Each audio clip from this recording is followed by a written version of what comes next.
Welcome to Market Movers, your premier source for insightful analysis on the business and economic front. I am your host, Osai Ilome. And on this edition, we will explore an exciting and dynamic sector within Nigeria's economy, and that is tourism. Our focus of tourism is on Cross River State, a region that is renowned for its stunning natural landscapes, vibrant cultural heritage, and ambitious tourism initiatives. This is because as tourism becomes an increasingly vital component of Cross River State's economy, it is essential to understand both its vast potential and the challenges that lie ahead. Of course, you recall that recent data indicates that tourism contributes significantly to Cross River State's GDP, with an estimated growth rate of 12% annually. Key attractions like the Obudu Mountain Resort and the Calabar Carnival draw thousands of visitors each year. Yet, the sector faces hurdles such as infrastructure deficit, sustainability concerns, and investment needs. Now, joining us on the show today is Honorable Abubakar Ewa, the Commissioner of Tourism for Cross River State. Together, we will delve into the strategic initiatives underway in Cross River State to enhance tourism, the economic impacts of these efforts, and the vision for positioning Cross River State as a premier tourist destination. We will also tackle questions about sustainability, local community benefits, and the future growth prospects in Cross River State. But before then, we will receive Sonny Onaji for his zonal business and economy update on the ease of doing business assessment of the Southeast region of Nigeria. Again, we have received a report that Dangote is planning a dual listing of the Dangote refinery in Nigerian Stock Exchange and London Stock Exchange. We'll be grabbing our financial market analyst, Stephen Nwachukwu, to share with us some insights on the ramifications of this plan by the Dangote refinery. Don't go anywhere. This is Market Movers. I'll be back after this short break. For tourism, Cross River State, as well as Mr. Stephen Nwachukwu, to look at the ramifications of Dangote listing of the Dangote refinery in Nigerian Stock Exchange and London Stock Exchange. But before then, let's come to Sonny Onaji. What is the report that you have for us today? Welcome to our Zonal Business and Economy Report right here on Market Movers. We started the series on the ease of doing business across the zones of the country. We have covered a wide range from North Central, Northwest. Now today we are on the Southeast. Exactly. And it's an investigative report to really showcase how states are faring, creating an enabling environment for businesses to thrive in their zones. And I must tell you one thing. My findings from the Southeast region, it shows that the governors are competing. Wow. All That's of them, interesting to hear. Yes. The Southeast seem to be showing a lot of promise in terms of creating that atmosphere that is required for business to thrive in the country. Now, because that is interesting, because from what we are hearing, when there is an enabling environment for businesses to thrive in a state, of course, in a country, there is that potential for increased investment, both local and foreign, investment coming into that very state, as well as job creation, potential for job creation. That's right. As well, which is one of the major issues that is plaguing, our state and our country in general, especially where you have unemployment rate, mounting over 40% and other. I found it quite interesting what is going on in the Southeast. Okay. They have touted themselves as the Silicon Valley of Africa. Of Nigeria. Africa. The China of Nigeria. Of Africa at large. So, it's quite impressive. The giant stride by individual governor trying to outdo the other. In terms of ease of doing business. I'm aware of course, the Abia State governor, who seems to be the darling of that region. And of course, the Anambra State governor, who also is well known for his bold initiatives. Is also not... It's not wanting to be left behind. No. Then of course, Enugu Peter Mba is also doing something. Awesome. Let's get into the findings are interesting. Wonderful. And the Enugu regards itself as the tools of investment Wow. In Nigeria. In Nigeria. But let's look at some of the issues before we come back. We are going to dissect some of our findings one after the other. Our investigative report of ease of doing business, that's talking about in Nigeria 2024 as far as the zones are concerned. The subnational ease of doing business report by the Presidential Enabling Business Environment Council, PBEC, provides valuable insights into the business climate across various states in Nigeria. In this investigative report, we delve into the state of ease of doing business in Southeast region for the year 2024. Our key findings, in the course of our findings, these were the things we discovered. The Anambra State in Southeast Nigeria leads. That's at a zonal level. At a zonal level. In the talking about the Southeast. According to the latest PBEC report, Anambra emerged as the top performing state in the Southeast region in terms of ease of doing business. It achieved a weighted score of 6.19, reflecting its commitment to creating a conducive business environment. And you know, some of these factors are actually the factors that drive the satisfaction are very critical. Let's highlight them and see. Infrastructure and a secure and stable environment are the key drivers of our satisfaction. These factors accounted for about 41.1% of overall satisfaction among businesses operating in the region. States ranking.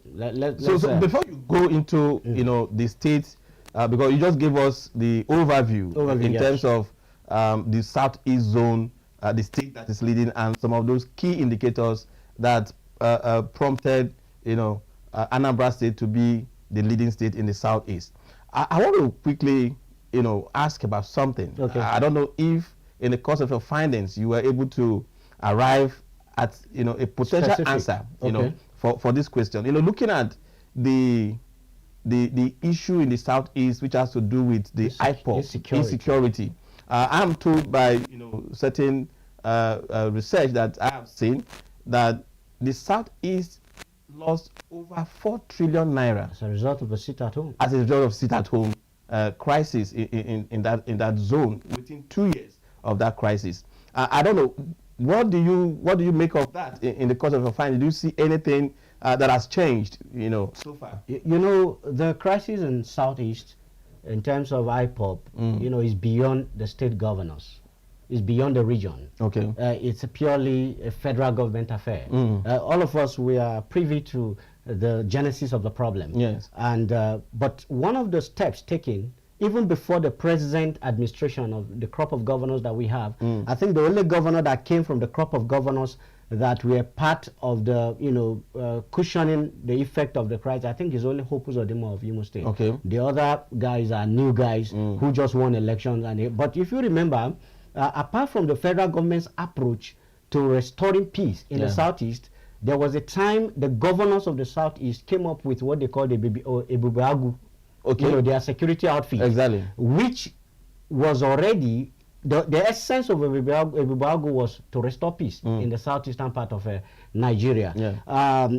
They initially tried to apply a kinetic approach, but it's escalated the issue, and now they are looking at a non-kinetic approach to get stakeholders to talk and to make the people, the perpetrators of harm, the promoters of all of the sit-at-home policy and all of that, to see reasons, like you stated, the revenue in loss, as a result of the instability, coming up as a result of the sit-at-home, issue with IPOB, and I think it's yielding results. So do you see, because you just highlighted the fact that the governors at a point established Ebubeagwu, but I have not really heard of, because we are aware that insecurity in a state or in a zone or in a country at large would be detrimental to their existence and the ease of doing business, like you are pointing out. Like I said, the only governor that made it out of those governors is Governor Hope Uzodimma. The Soludo, the Nwifu, the guy in Anambra and Ebonyi, Dozier, talking about Alex Oti. I'm trying to talk about his son. Alex Oti, and which other one again? Pitamba of Enugu State. These are new guys. Exactly. I haven't seen them promote the ideology of Ebubeagwu. And that is to say, they have embraced a new approach. Okay. If you recall, when Peter Ombah became governor, he expressly said that sit-at-home is illegal in Enugu State. Yes. And over time, he has dared, perhaps not violently, the promoters of sit-at-home. I want to believe that some sort of roundtable discussion must have ensued, because in recent time we haven't seen much of that. If not lately, that it is filtering in that they want to celebrate 57 or 57 years of Biafra. Okay. And a certain guy in Finland, Simon Ekpa, who calls himself the Prime Minister of Biafra in Finland, he's saying that Southeasterners should sit at home on that particular day because they are observing. Could that be because I also saw a statement from the governor of Enugu State, that is Peter Ombah now, warning that there will not be tolerance. He said there won't be. It won't be. Governor Peter Ombah has been very vociferous. I mean, he has been very vocal as far as the activities of sit-at-home is concerned. Because it's detrimental. Yes, it's detrimental. They have lost. Do you know that on the day that they are proposing the sit-at-home, WAEC exam is to hold. Wow. And I learned they should write mathematics on that day.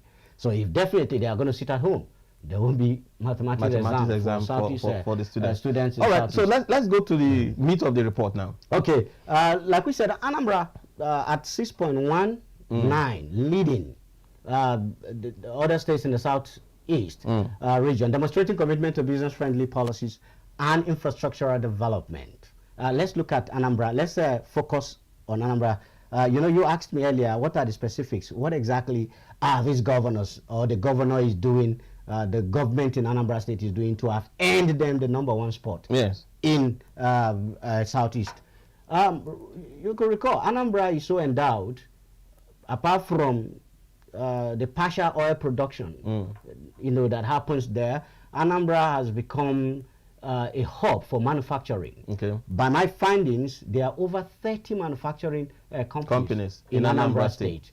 That it is in place to say that Anambra can actually, there is something Governor Soludo is always talking about, to project the Made in Anambra brand. And because of his knowledge and his acumen in the business world as a development economist, and his exploit at the CBN earned him that election where he became the governor in the state. So a lot is expected from him. And he's trying to live up to that expectation. At the wake of his administration, the moment he was inaugurated, several executive orders were signed. Okay. One of them to promote business, the business environment. He's so focused on business. To make Anambra a destination hub. Yeah, because he understands the impact of small businesses in a state. So he actually signed so many executive orders. One was the Anambra State Investment Promotion and Protection Agency, empowering them fully to be in charge, design regulatory framework, to constitute and also to monitor public-private partnership, in terms of infrastructure that will make the environment conducive for businesses to thrive. He empowered fully that agency to do that work. So if I might jump in at this point, because if he has done this much, how is Onitsha market, as it were? Because Onitsha market is touted to be the biggest market in Africa. And for a state and for a governor that is, from what your finding is telling us, that is determined to improve the business environment within that state. I was expecting that Onitsha market should be a focal point as well. Yes. Anything happening there? Yes. One of the problems that has bedeviled Onitsha market over time has been the activities of tout in tax collection. Exactly. And one of the positions he took, he signed, like I said, he signed several executive orders. He's also on tax. He signed on tax. Yeah. There was a time crisis ensued when he stopped the tax from collecting taxes in the state. Yeah, it came to a point that they had to call for traditional to intervene. To intervene. Because he was at loggerhead with them as a result of that decision. And the reason is he's streamlining the process, introducing technology, digitalizing the process so that there won't be multiple taxation, harassment, and the aggression with which some of those guys collect money from traders in the market, which exactly inhibits business progress. So Governor Soludo took it so seriously that there was an executive order to back such up. So could also billboard installation, signages, motor advert. You know, these were things that were left in the hands of boys so on the street, you know, to handle. And you need to see how they molest people. We did a report in Kogi State, and we were saying the same thing, you know, in Anambra. But Governor Soludo, to create that ease of doing business for businesses in Anambra State, has made law, you know, through the State House of Assembly, and they have been documented and gazetted, and now they have become state issue where nobody can harass anybody, you know, over all of those issues. Wonderful. So are we seeing, you know, the result of that in terms of? Yes, and that is what has culminated into the position they are occupying. Wonderful. You know, at the moment. And as a lead state in terms of something doing business. We said recently on this show that has to do with the Ikenga Industrial City. Yeah. And the idea of Ikenga Industrial City is to reduce some of those bureaucratic hurdles and the retapism, you know, in doing business, because the approach is using is to declare the Ikenga Industrial City as a special economic zone, having a free trade zone status, where some of the regulations, strict regulations, you know, in terms of doing business, you know, in that free trade zone, to some extent, there are some liberty for you to do business, and it's to open the state for investors to come in. Wonderful. So let's progress. What's the next state now? Oh, we look at Enugu State. Okay. Enugu State with a score of 6.05, following closely Anambra State, with commendable efforts to streamline processes and enhance investors' confidence. All right, we're talking about the state of that is Peter Mbah. He said there was something he said in the course of my finding. You know, the moment he was sworn in, you know, in my preamble, I told you that they are competing in the southeast. Exactly. He identified that the state is actually bedeviled in terms of hurdles in doing businesses.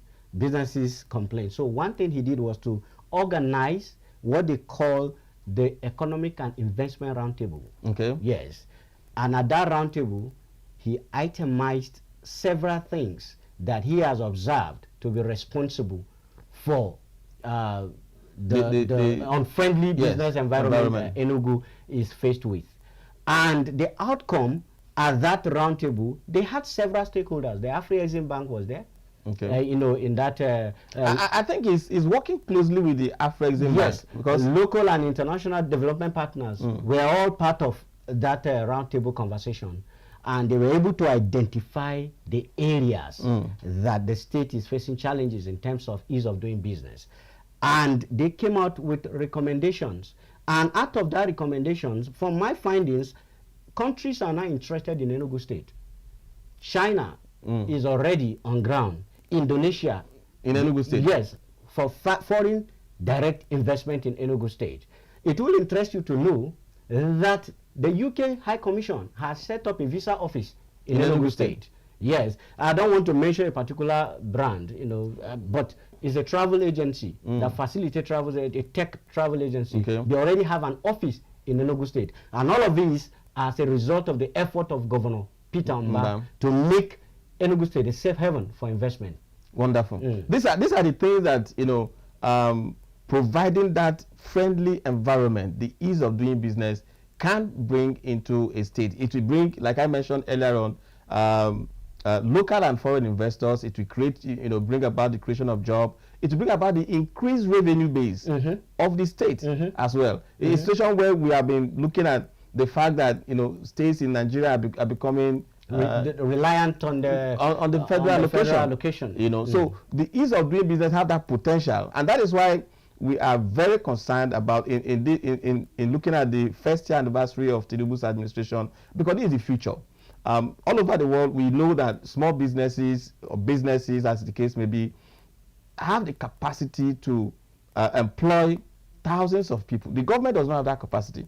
It is the business sector, the private sector that have that capacity. And that is why the issue of the minimum wage as well, you know, which I think one of the states now, is it Abia State is the first governor in that zone now that is also promising to pay minimum wage. And the point is, when governors and when labor and the federal government are going about this negotiation about minimum wage, they need to be that private sector thinking, because you cannot therefore have a minimum wage that will stifle the private sector itself, because the private sector is the sector that have the capacity to midwife job creation. Sure. So what's the next state now? All right, let's go to Abia State. Abia State is number 3 with a weighted score of 5.92, emphasizing its dedication to improving the business environment. Okay. Okay. I told you the South there is a stiff competition. Alazoti also, when he came in, he also has a commission for ease of doing business. Yeah. Now he introduced a commission. Yes. Oh, wonderful. So part of the issues that they identified to be the problem in Abia State is the difficulty in obtaining CFO. Okay. Yes. They also had a meeting where CBN stakeholders, representatives from CBN were at that meeting, and there are several interventions from the CBN that businesses in Abia State should benefit from.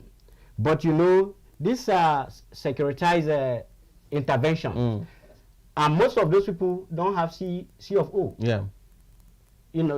To serve as collateral for some of those facilities.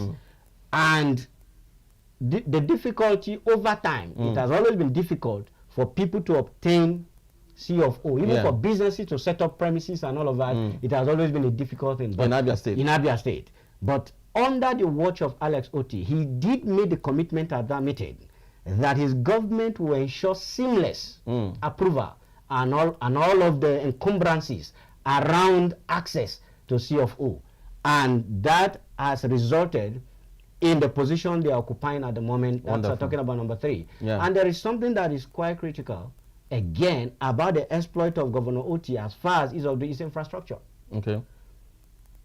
In his first year in office, several routes have been constructed and have been constructed in Abia State at the moment to ease transport and all of that, because that's one of the things he identified, infrastructural development. Even though this particular project didn't start during his time, talking about the geometric power plant, facilitated by the former Minister of Power, Naji. Yes, didn't start, but it got inaugurated in his time. And a part of Aba is guaranteed 24 hours power supply. And you should know the pivotal impact of that. That is massive. It's massive. It's massive. And Aba as the commercial hub of Abia State. Yeah. We call it Abamid. Yes. Yes. They are also seeking to see how they can put Aba product. The way it is written, made in China or made in Aba should also made in Aba. Made in Aba. So, but I think moving from there, with the word they have been using so far, that states in the southeast are they are competing to make their state safe haven for investment. I want to see them move from competition to collaboration. Okay. Because the world we are in today is such that you cannot be an island anymore. Yes. All right. Businesses are integrated as a function of globalization. And so it pays off. It means you are looking at a situation where they have the alliance of the likes of BRICS. Exactly. Yes. If not even getting to that level. Let's see, for instance, the infrastructure which we're talking about in a state like Abia State, collaborating with Enugu or Ebonyi, for connecting roads. Yeah. All right. For introducing rail line systems. All right. That can connect the whole of the states of Southeast together. Exactly. And allow for connectivity, transport of goods and services within that region. All right. And that makes it safer and easier, for businesses. And I love the point you are making there. It is something that every region in Nigeria can borrow from. Exactly. Instead of relying on the federal government to be responsible for such massive infrastructure transformation, regions can begin to come together, yes, and have such alliance and initiate projects of that nature, exactly, to solve the problem of their region. And that is one thing. But before then, let's go. What's the next state you have now? Imo State. What's happening in Imo State? Yes, Imo State has a weighted score of 5.78, number 4. Okay. The problem with Imo State, they have a strategic initiative to positively impact the ease of doing business in Imo State, which is responsible for the score they have at the moment. Yeah. But one of the things that has bedeviled Imo State is insecurity. Governor Hope Uzodimma, at the wake of his administration, the first term did, I don't want to speak for the people of Imo State, but there were massive road construction. Okay. And he was passionate about infrastructural development. Okay? But he was plagued with insecurity.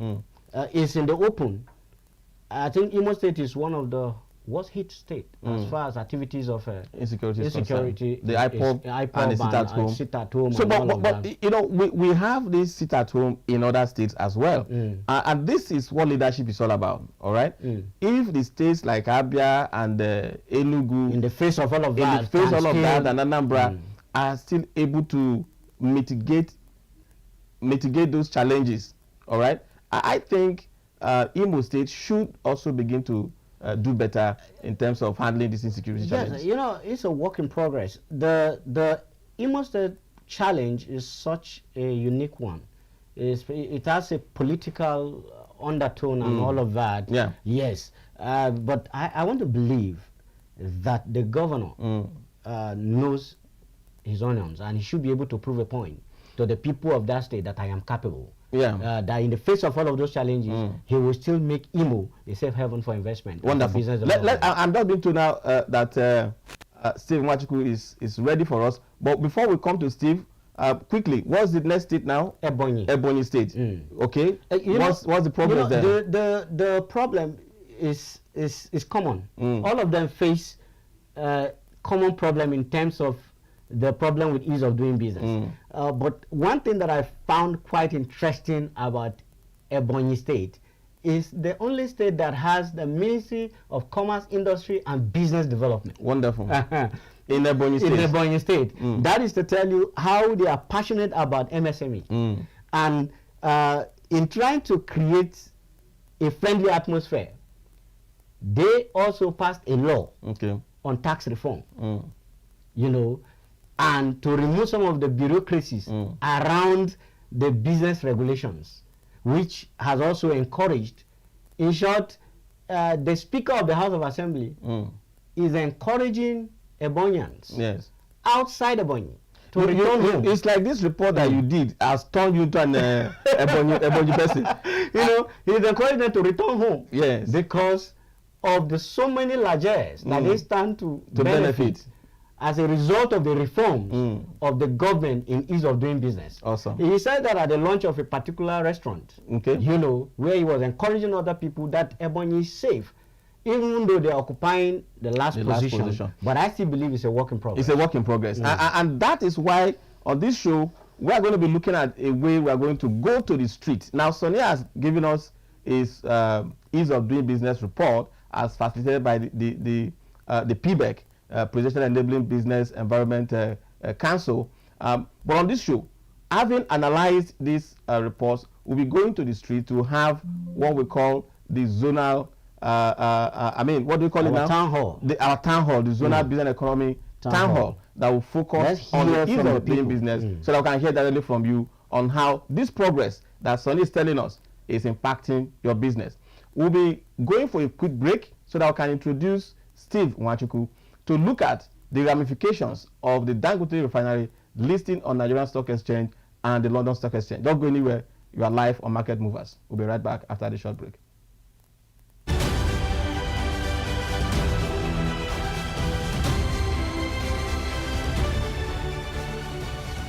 Thank you for staying with us on Market Movers. We are going to Steve Nwachukwu right now. Steve, can you hear me? Is Steve there? Now, oh, wonderful. Thank you, Steve, for joining us once again. We had to drag you out of your rest. We apologize. But there is a news that is just breaking.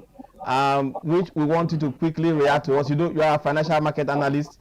We can't do much on these matters without your expert analysis.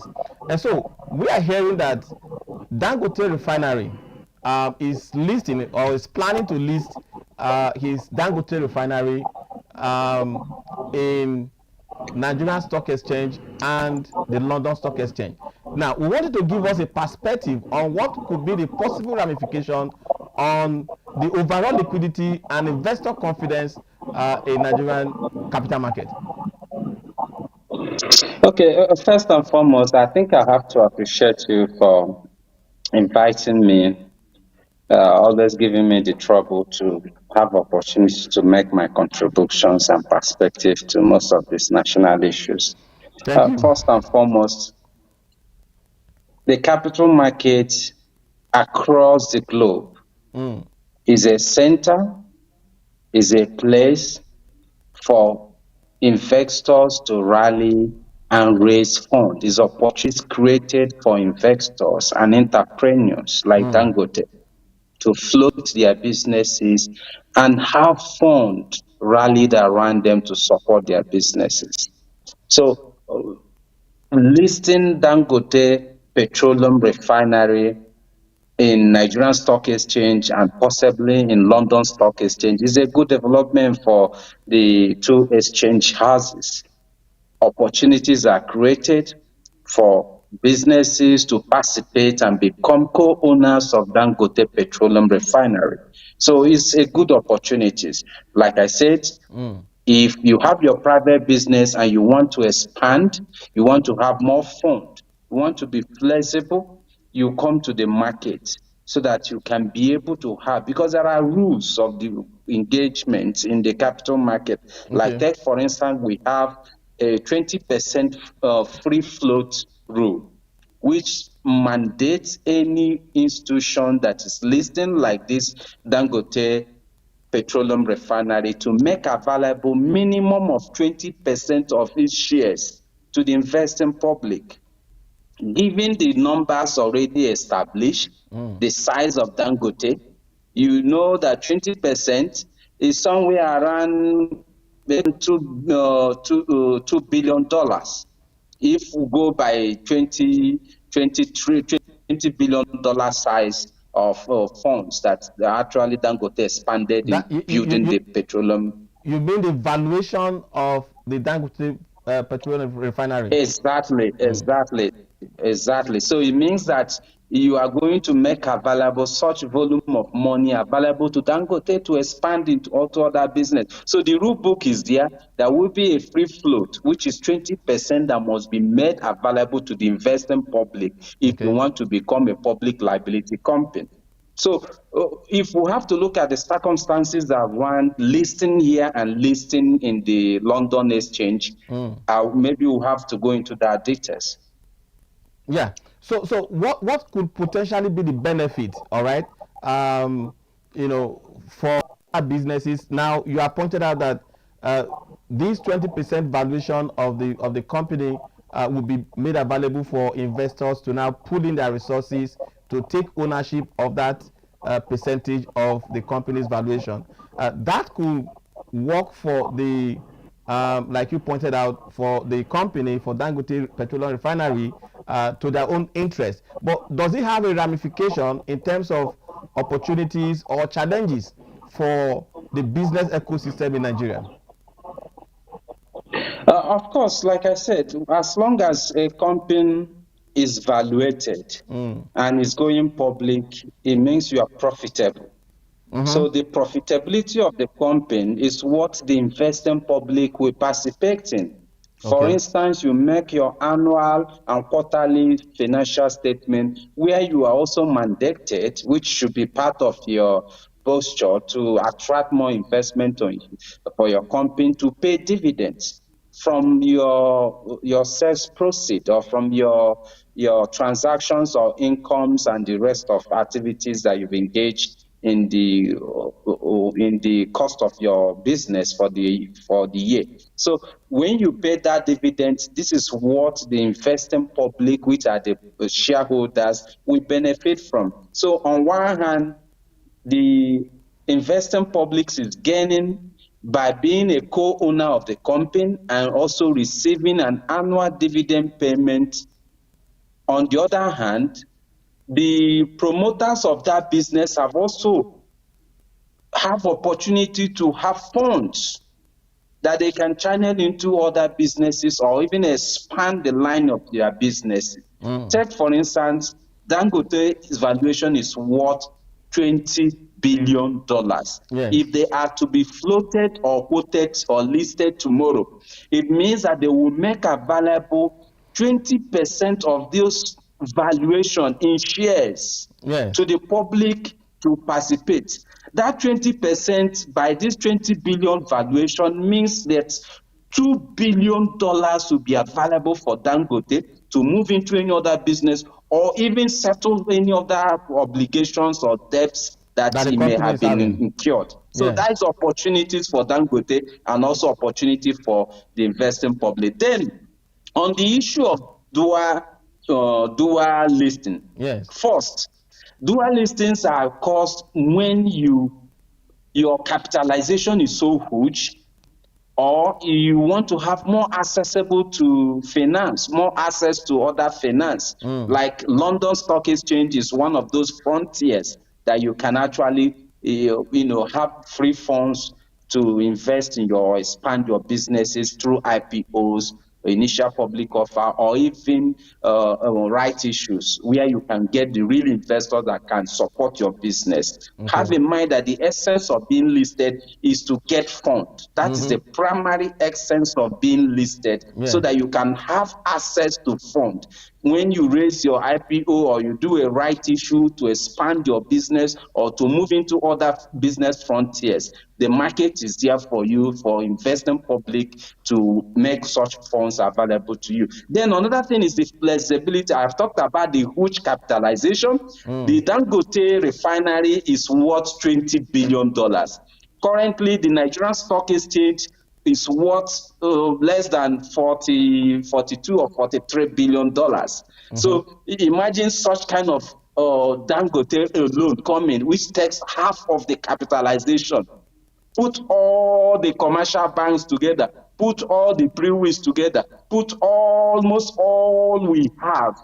Dangote refinery is worth half of all the market. So it's a much bigger capitalized company to be listed in one stock exchange. And Nigeria is not that huge enough to absorb whatever that percentage that we made available to the investing public. I hope you understood this. Yeah. Dangote size is quite huge that Nigerian capital market cannot absorb it. That is why they have to do a dual listing. Like other companies like Seplat is there, they've done a dual listing. The Seplat, as we speak, has a dual listing. InterSwitch is also thinking of doing a dual listing. Oando is already doing a dual listing here and Johannesburg, that is in South African Stock Exchange. So dual listing is always that opportunity to give more frontiers for such business developers or promoters to have access to other markets. So with the size of Nigeria's economy, why is it that our capital market is not equated with the size of our economy? Nigeria's economy is pushing towards a $1 trillion economy, I suppose. So why are we still under $50 billion in our capital market? Yes, that's a very fantastic question. I think it takes a lot to answer that, in the sense that there are other components, factors that could be considered why we still have a lower valuation, or we also have issues around non-listing of companies that are multi-billion worth capital worth businesses that fails to be listed in the nation's capital market. That's one of those big challenges. As we speak, Globe is a multi-billion dollar business. They are not listed. It's only MTN and Airtel. So they are part of the economy, but they are not listed at the capital market. So if such institution, take for instance, if Dangote alone is listed, that means our capitalization has been moved from maybe $42 billion to 60.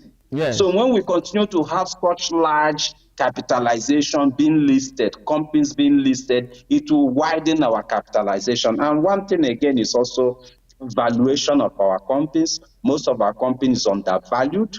If it raises their value by pushing their prices up, it will also give us a better capitalization, maybe somewhere above $100 million.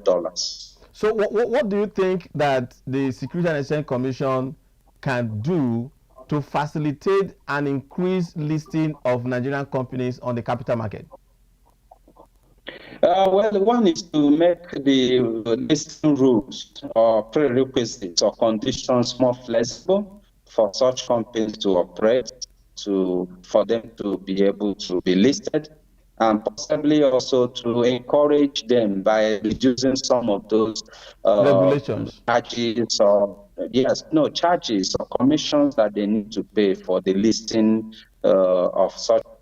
So these are the things that are with them. But most importantly, I think it has to do with the posture of the board. If the board are transparent, because most times when you are quoted, there are a lot of rules you have to follow. You have to declare your financial statement to make yourself open to the public. Transparency, accountability will be the watchword. So most times it's also the kind of boards, the kind of individuals who have in such boards. Perhaps they don't want to be checkmate. They don't want people to look at the books, because if you are quoted, someone like me would demand to know what happened, why is your expense like, why are you paying more salaries, why are you paying more for transportation, why are you doing more for foreign trips, why is the chief executive pay this and not that. And there are also audit committee to also look into the books of these very institutions. So I think it has to do more with listing rules and also the kind of individuals in those boards have an opportunity to be quoted or listed at the Nigerian Stock Exchange. Yeah, so I wanted to find out why the Dangote, you might not have preview to this, but as a way of getting into the thinking of these persons, why would a Dangote choose to list in London Stock Exchange and not in the New York Stock Exchange? Do you have any permutations as to that? I thought about flexibility, preference of market. Yeah. And we have more ties with London than we have with New York. Okay. I'm sure you know that. Yeah. That we have more economic ties with London than we have with New York. So I think the flexibility of such frontiers markets that Dangote must have weighed, that you will have more preferable investors that will be willing to invest from London.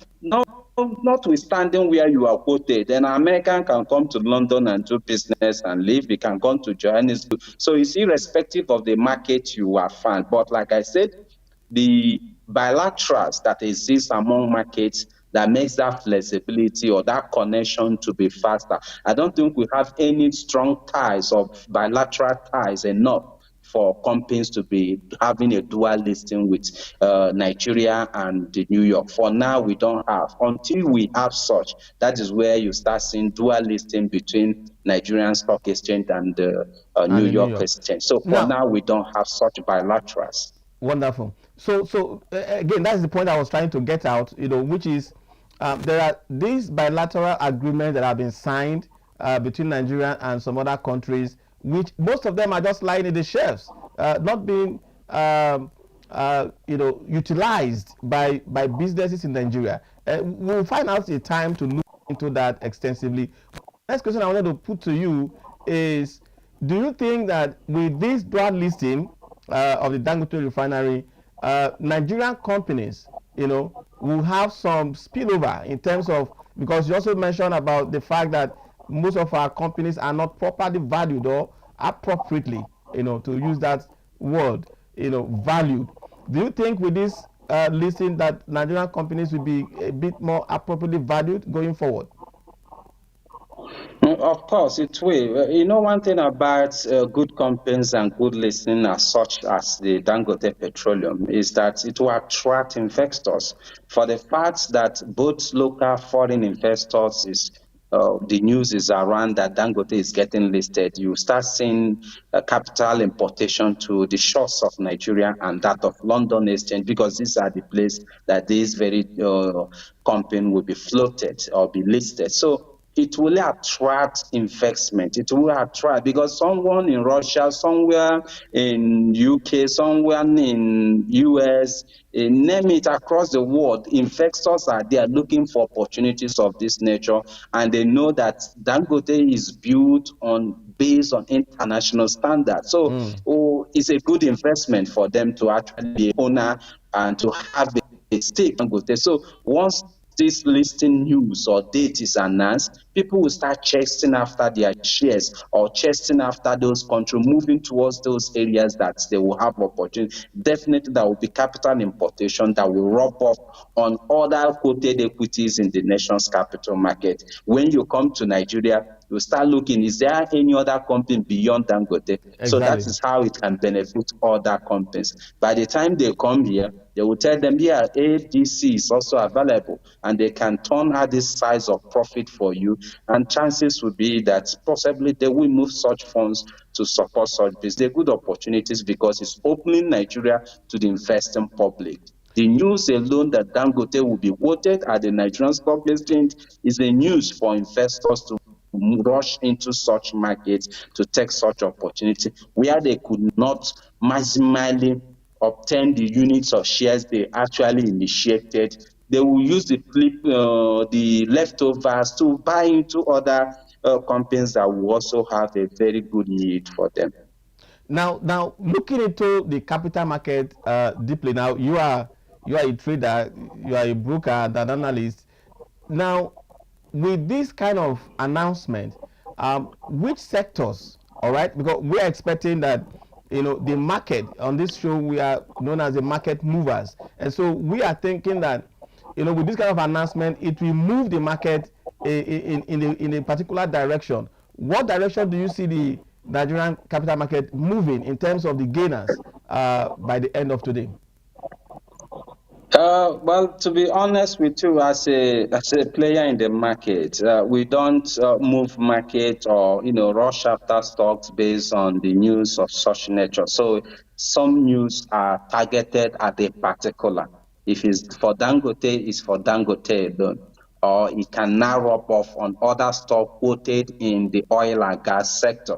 So it's not actually going to rub off a company in banking sector, except that Dangote adopts any of the banks as a sole banker. So that way they would look at the sole banker for the company or Dangote refinery. That will make investors think that yes, possibly huge transactions will be flowing through this very agreement. So on such news, yes, it can now rub on such commercial bank, or it partners with any other logistics company to haul their products around the country. This is how the news touches. But on listing alone, yes, it is a standalone news, and it only awaits for Dangote and Dangote refinery alone.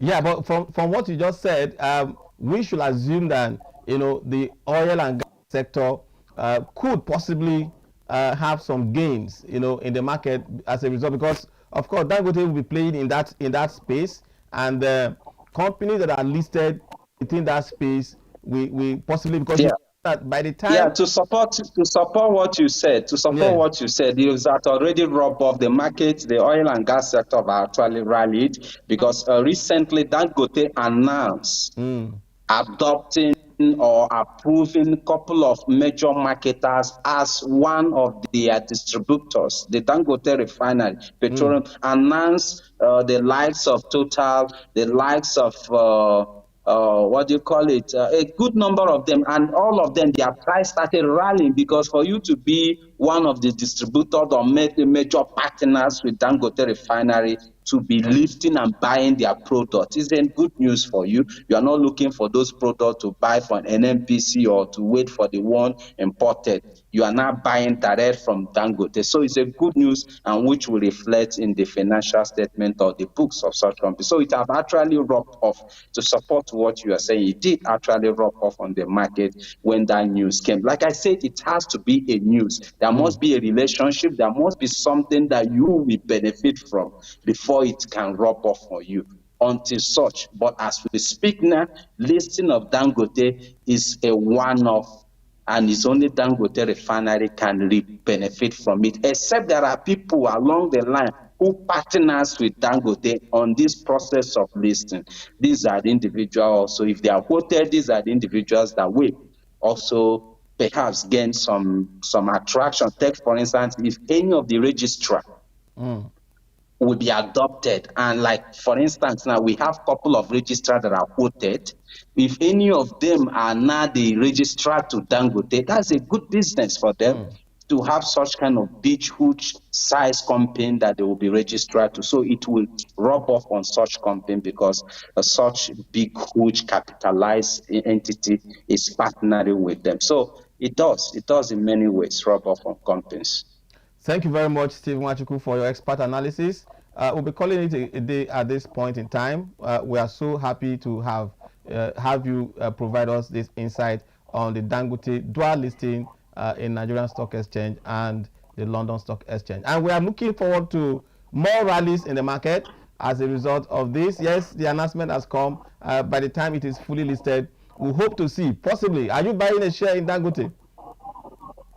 Well, I will anticipate to buy once there will be a return on investment. I will first look at the books. I will look at the profitability of their sales. And if I look at the books, that will actually give me either a buy or a hold.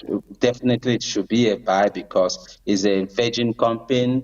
I'm not sure they have liabilities yet, and I'm not sure they are operationally, they will not be running at loss. You know how much we are buying these very petroleum products. So they are actually at profit. In fact, in his magnanimity, he slashed the price of diesel from 1.4 to, I think, 1,000 naira or 1,200 naira, meaning or 1,001, meaning he has made a lot of profits. He thinks, oh, 1,1, I'm still making a lot of profits. So definitely to be a buy. That's a smart move. Thank you very much, Stephen Nwachukwu. And to you, we want to thank you for staying with us on Market Movers today. Don't forget to follow us on our social media handles so that you'll be informed about the individuals and institutions that are moving the market. Until we come your way again, stay blessed.